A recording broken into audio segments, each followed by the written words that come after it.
Hello everyone.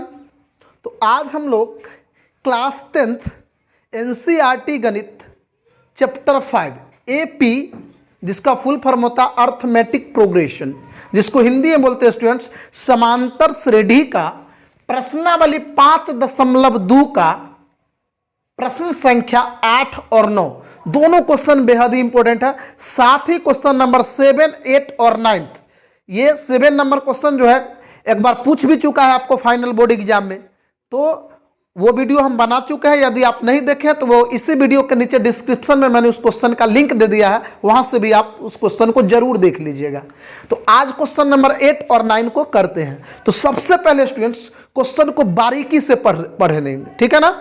अगर question आपको समझ में आ गया ना तो 50% आपका सॉल्यूशन उसी समय मिल जाता है, ठीक है ना। तो ज्यादा 90% स्टूडेंट यहीं पे मिस करते हैं। जब भी मैथ का क्वेश्चन करो तो क्वेश्चन को 2 बार 3 बार पढ़ के 2 चीज उसमें से निकाल लो। ध्यान से सुनना, बड़ी एकदम जो है एकदम मार्केबल बात बता रहा हूं कि क्वेश्चन में क्या दिया हुआ है और क्या निकालना है। अगर इस 2 चीज आप समझ गए कि क्या निकालना है और क्या दिया हुआ है तो आपको खुद ब खुद रास्ता मिल जाएगा कि इस तरीके से करेंगे तो यहां तक पहुंच जाएंगे, है ना। तो चलिए क्वेश्चन नंबर 8 को एक बार आराम से पढ़ते हैं। तो क्वेश्चन नंबर 8 कह रहा है कि एक एपी में 50 पद है। एक एपी में कितना पद है?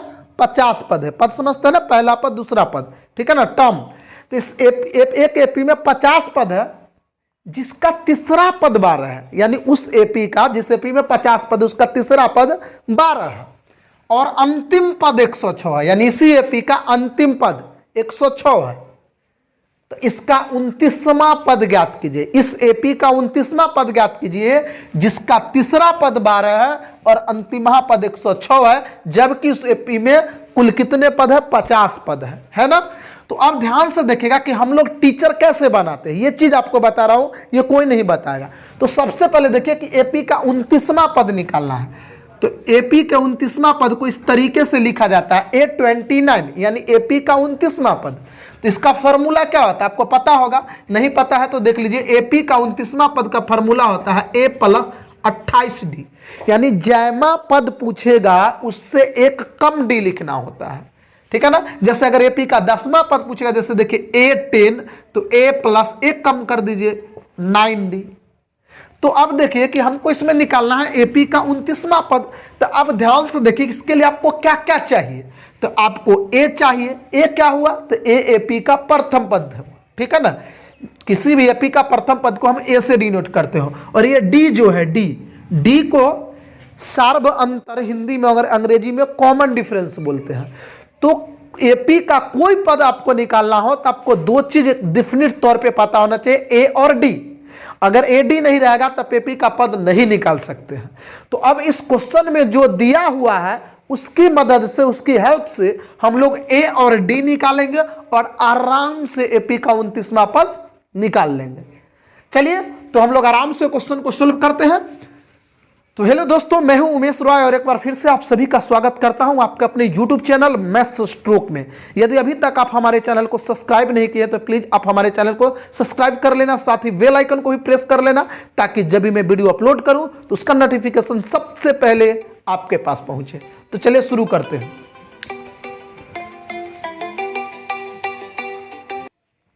चलिए एक कॉल आ गई थी, चलिए उस पर केयर नहीं करना, ध्यान से देखिए कैसे बनेंगे स्टूडेंट्स। तो जो दिया हुआ है ना वो पहले लिखेंगे, यही तरीका आपका होना चाहिए बनाने का। लिखेंगे दिया है एपी का तीसरा पद कितना है? 12। तो ऐसे लिखेंगे A3, इसका मतलब एपी का तीसरा पद कितना दिया हुआ? 12। अर्थात आप इसको ऐसे लिख सकते हैं, तीसरा पद का क्या फॉर्मूला आता है? A + 2D। तो यहां पर लिखेंगे A + 2D बराबर 12। यही तो हुआ ना तीसरा पद का फॉर्मूला। इसको मान लीजिए इक्वेशन फर्स्ट, यानी समीकरण 1। पुनः आ जाइए, अब ध्यान से देखिए इसमें और क्या दिया हुआ है कि एपी का अंतिम पद 106 है। तो अंतिम पद nth टर्म को n से डिनोट करते हैं, तो उसमें थोड़ा प्रोसेस लंबा हो जाएगा। तो थोड़ा दिमाग लगाओ कि इस एपी का अंतिम पद 106 है और टोटल पद इसमें 85 है। इसका मतलब है कि 50वां पद जो है वो 106 है। समझ में आया कि नहीं?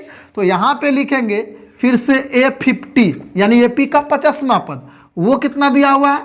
106।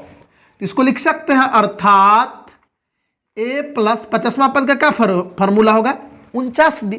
तो ए प्लस 49D बराबर 106 और ये हो जाएगा समीकरण 2। क्लियर है।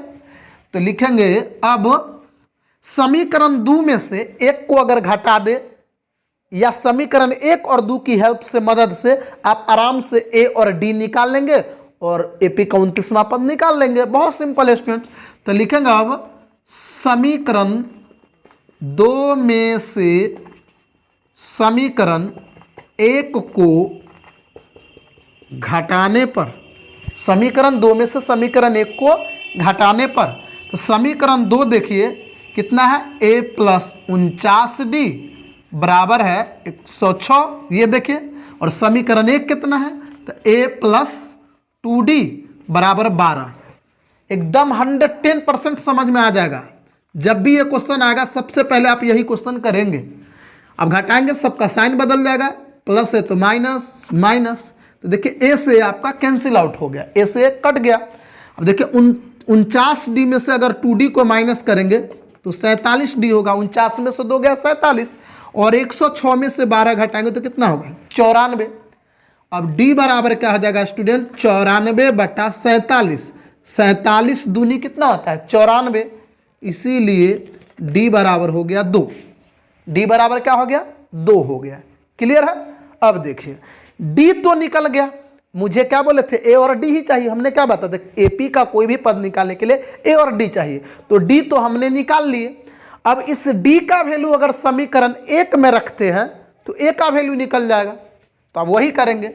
अब लिखेंगे डी का मान समीकरण 1 में रखने पर, समीकरण 1 हमारा कितना है ए प्लस 2D बराबर 12, तो ए प्लस 2D, तो 2D और D का मान कितना है 2, तो 2 गुने 2 बराबर से आपका 12 है। तो a प्लस 2 दूनी के 4 बराबर 12, या a बराबर 12 घटे 4, इसीलिए a बराबर 12 में से 4 गया 8। अब देखिए सवाल बन चुका है a बराबर 8 और d बराबर 2। अब आराम से AP का 29वां पद निकाल देंगे। तो लिखेंगे अतः AP का, सॉरी तो एक इससे पहले लिखे, इसीलिए A29 यानी AP का 29वां पद, क्या फार्मूला बताए थे A प्लस 28D।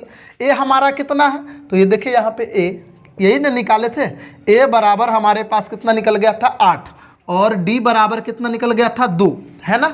तो A के जगह पर 8 और 28 गुने D यानी कि 2, तो यहाँ पर हो जाएगा 8 प्लस 28 दूना 56, तो 56 और 8 कितना हो गया 64। तो आराम से निकल गया। इस एपी का 29वां पद कितना होगा 64 होगा।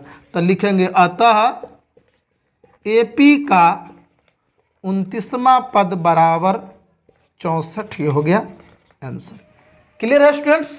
तो अब हम लोग क्वेश्चन नंबर 9 की ओर बढ़ते हैं। चलिए तो अब देखिए क्वेश्चन नंबर 9। क्वेश्चन नंबर 9 क्या कह रहा है कि यदि किसी एपी के तीसरे और 9वें पद क्रमशः 4 और -8 है। कह रहा है कि कोई एपी है, उसका तीसरा पद है 4 और उसी एपी का 9वां पद है -8, तो इसका कौन सा पद शून्य होगा। इस एपी का कौन सा पद शून्य होगा, 0 होगा। आपको टर्म निकालना है कि कौन सा टर्म, जैसे तीसरा 4 है, 9वां -8 है, तो कौन सा पद जो होगा वह 0 होगा यानी शून्य होगा। बहुत आसान तरीका है। इसके लिए भी मुझे डी और ए की जरूरत पड़ेगा, ए और डी की, और इसकी हेल्प से आराम से हम पद भी निकाल देंगे, ठीक है ना। तो चलिए तो लिखेंगे सबसे पहले वैसे ही हल दिया है, सेम टू सेम, बहुत आराम से बनाएंगे। क्या दिया हुआ है तो A3 मतलब एपी का तीसरा पद, तीसरा पद कितना है 4 है, तो अर्थात तीसरा पद का क्या फार्मूला होता है a प्लस 2D। तो a प्लस 2D बराबर कितना हो गया 4, ये हो गया समीकरण 1।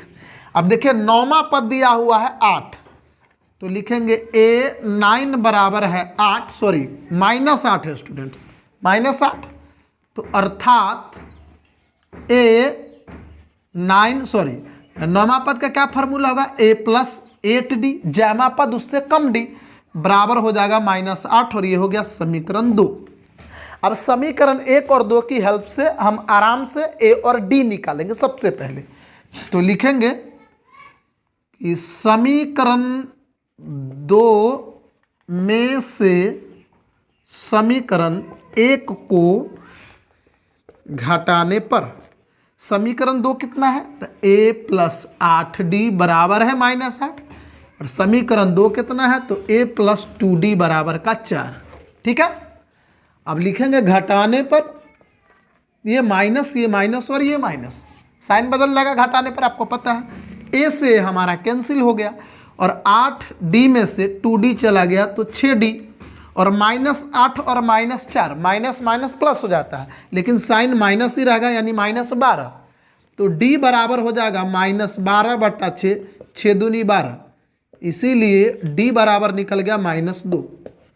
d क्या निकल गया स्टूडेंट्स, -2। अब d का वैल्यू समीकरण अगर 1 में रख देंगे तो a का वैल्यू निकल जाएगा, जैसा कि पिछला क्वेश्चन में किए थे। तो लिखेंगे d का मान समीकरण 1 में रखने पर, d का मान समीकरण 1 में रखने पर, समीकरण 1 ये है a प्लस 2 गुने d, तो d कितना है -2 बराबर कितना है 4, तो a और ये -4 बराबर 4, तो a बराबर 4 + 4, इसीलिए a बराबर 8। तो a हमारे पास कितना निकल गया 8, ठीक है ना, और d निकल गया -2। अब पूछ रहा है कि ए पी का कौन सा पद यानी n निकालना है, शून्य होगा, तो हम लिखेंगे माना कि ए पी का nवां पद, मुझे पता नहीं कि कौन सा पद, तो हम मान लेंगे माना कि ए पी का nवां पद शून्य होगा। ठीक है ना, nवां पद यानी nth टर्म, nth टर्म का मतलब क्या हुआ, अर्थात nth टर्म को n से डिनोट करते हैं, nवां पद n हुआ ना, यानी अंतिम पद, यानी nth टर्म, तो n बराबर हमने क्या लिख दिए 0, क्योंकि मैंने मान लिया कि ए पी का nवां पद शून्य होगा, तो nवां पद n 0 हो गया। तो देखिए अब क्या करेंगे, an बराबर क्या फार्मूला होता है, इसका फार्मूला होता है a plus n-1 into D, n का फार्मूला होता है a plus n-1 into D. अब n कितना है, तो देखिए यहाँ पे 0, a कितना है स्टूडेंट्स, तो a देखिए हमारे पास 8 है, प्लस n है, n डाल दिए, -1 क्योंकि n तो मुझे पता नहीं है, n ही निकालना है, और d देखिए d है आपका -2। अब देखिए +8 है, अगर इधर जाएगा तो -8, क्योंकि 0 में से 8 माइनस करेंगे तो -8 हो जाएगा, तो इधर मेरे पास आ गया -2 ये वाला और n-1। देखिए इधर से लिखे या इधर से, कंफ्यूज मत होना, ये एक ही बात हुआ, गुना इधर से करो या इधर से, तो इतना लिख दे, और ये +8 था उधर गया तो -8 हो गया। पहले नंबर तो ये माइनस और ये माइनस क्या हो गया, प्लस हो गया। अब देखिए ध्यान से, नीचे दिखाई नहीं देगा, दिखाई दे रहा है नीचे, तो यहाँ पर लिखेंगे 8 और इधर 2 से गुना है, देखिए इधर इंटू है, तो इधर जाने पे क्या हो जाएगा, डिवाइड हो जाएगा, क्या हो जाएगा, डिवाइड। तो इधर हमारे पास सिर्फ क्या बच गया, n-1 कट जाएगा, 2 से 2 चौके 8, तो 4 आ गया। अब आराम से अब इधर लिख दीजिए, या n बराबर हो जाएगा 4, इधर -1 है उधर जाएगा तो +1, तो इसीलिए n बराबर क्या निकल गया 5, 4 और 1 5। तो मैंने माना था ए पी का nवां पद शून्य होगा, और nवां पद मतलब 5वां पद, तो लिख सकते हैं आप अतः ए पी का 5वां पद शून्य होगा। तो इस तरीके से क्वेश्चन नंबर 8 और 9 हम लोग कंप्लीट कर लिए हैं। चलिए फिर मिलते हैं नेक्स्ट वीडियो में, तब तक आप जुड़े रहिए मैथ्स दोस्तों के साथ, बाय।